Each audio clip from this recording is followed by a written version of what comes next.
আমি খুশি মোদিজি single largest majority পায়নি, উনি ক্রেডিবিলিটি লস করেছেন। ওনার ইমিডিয়েট প্রধানমন্ত্রী থেকে রেজিগনেশন দেওয়া উচিত, কারণ উনি বলেছিলেন ইসবার 400 পার। আমি কি বলেছিলাম আপনাদের? আমি বলেছিলাম 200 পার হবে কিনা দেখে রাখুন, কারণ কিছুটা হাতে রাখতে হয়। আমি বলেছিলাম পগার পার। এখন তাকে পায়ে ধরতে হচ্ছে টিডিপি আর পায়ে ধরতে হচ্ছে নীতিশ। বাট এদের আমি খুব ভালো করে চিনি, এরা ইন্ডিয়াটাকে ভাঙতে পারবে না, বরঞ্চ যারা ওদের সাথে গেছে ওদের অত্যাচার কতটা চলবে আমি জানি না। 2/3 মেজরিটি নেই, ইচ্ছা মতো আইন পাস আর পার্লামেন্টে হবে না, ইচ্ছা মতো অ্যাট্রসিটিস হবে না।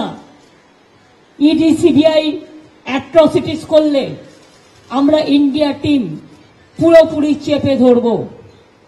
অখিলেশ আমাকে এখনো বলেছে কয়েকটা সিটে ওরা সার্টিফিকেট দিচ্ছে না, জেতার পরেও ইলেকশন কমিশন চেষ্টা করছে যাতে বিজেপিকে আরো যদি কিছু সিটে বাড়ানো যায়। এটা তাদের কাছে কাম্য নয়। উইথ রেসপেক্ট আমি রিকোয়েস্ট করব তাদের, don't behave like this. You have to continue a long time and please respect the verdict of the people.